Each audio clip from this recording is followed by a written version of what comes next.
Hello? Hello? Is this thing recording? In all my years of public life, I have never seen such a brutal, disgusting tragedy happen. One that emits the feeling of collapsing skyscrapers. As a police officer, you become desensitized to the very gruesome nature humanity can have.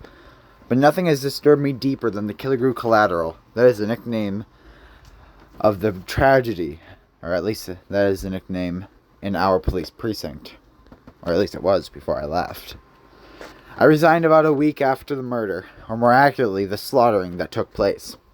Even as I write this, the depravity of what we found in that house comes alive like a movie in my head. It's terrifying to know that someone of such great renown can do such a terrible, earth-shattering crime. It doesn't only bring into question what the human race has come to, but additionally what drives someone to do that. To murder their entire family. That's a question that I never thought I would ask, and one I never hoped to want to answer. It's depressing and suffocating, the weight of that question. It stalks me like a shadow, following each and every step I take as I try to wrap my hand around this, to try to understand this. I must wrap my head around the facts to understand this.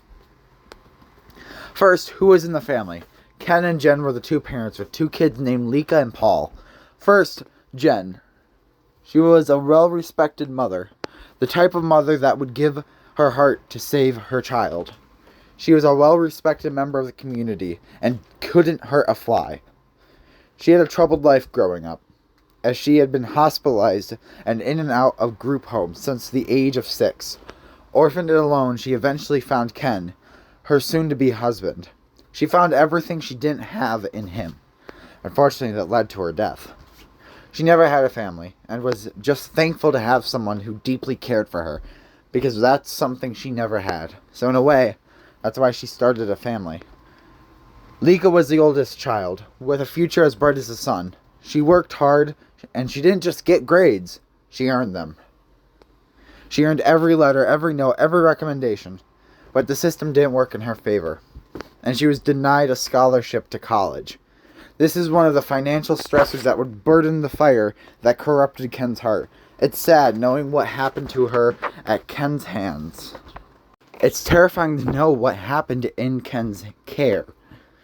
It angers and disgusts me to know this young American dreamer was denied a chance at a higher life because of her father. Paul was a completely different child, not only in the fact that he was younger, but also with the very way he acted. He was a party goer, kind of just going through the motions in high school. He was just kind of passing through, looking for people to hang out with. His people that he could call home. Some sort of need to fit in, even if it meant suppressing who he was. Aaron was only 13 years old, 3 years younger than his sister. His girlfriend was the first to let us know of the tragedy that took place in the Killigrue household. She waited till she was far away, from the household at least, then called, saying she saw the decapitated heads of the family on broomstick handles, arranged as if they were eating. There were no visible bodies, at least, that she could see. She was terrified, in hysterics. It was very unusual from her, as usually she kind of just dated whoever gave her a good time. So the care she put into Paul was not for show, but reflected her very actions to tell us what had happened. So what happened? Well, the facts are still undetermined, as we still find out more and more about everything that led up to the slayings. Which is when we need to talk about Ken. Ken was your typical middle-class, all-American father. He cared deeply for his children, deeply for his job, and deeply for his wife. Which is why this tragedy is so weird, as nobody could have seen it coming. As if a storm was brewing before the lightning struck. It was as if something in him just finally snapped, like a tight nylon string.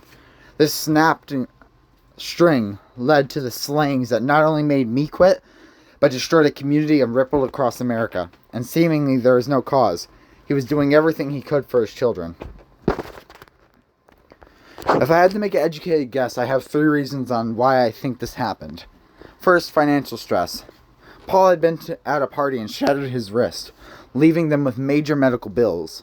These medical bills were more than his bi-weekly salary, and must have added to the weight to the already collapsing bridge. This, paired alongside the increased cost of living we are all experiencing, surely did not leave any room to breathe, or attempt to live.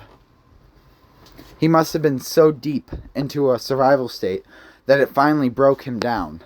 And as I had talked about earlier, it must have been hard knowing that he could not provide for his family, and that he would not have the financial backing to support his daughter, too.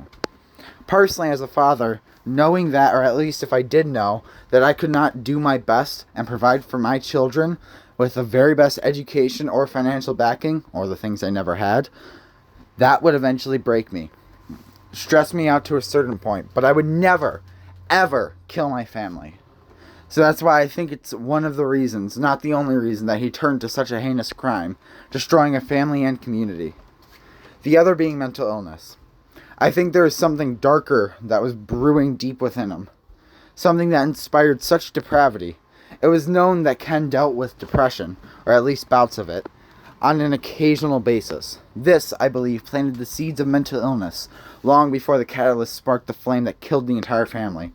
Before the murders, there was reported that he was talking to himself, as if another person was there.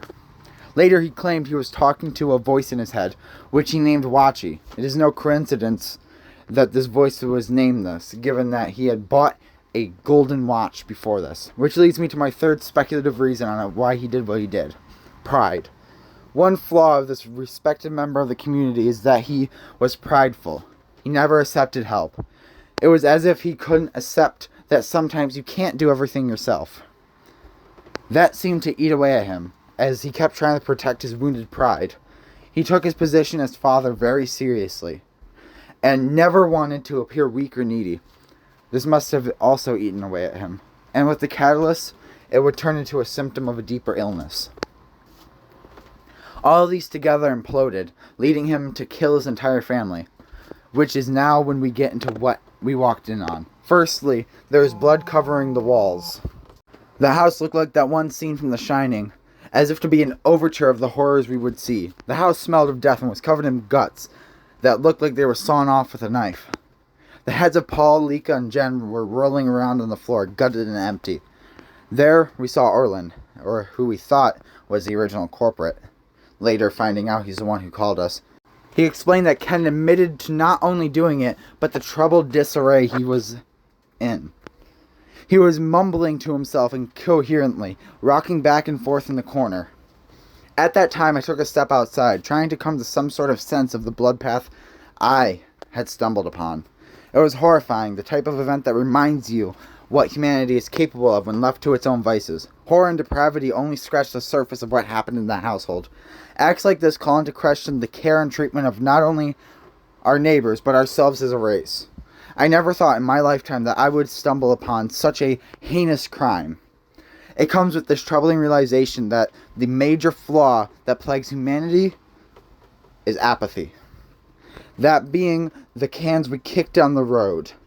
Those same cans we ignore to drown ourselves in the material bliss of our existence.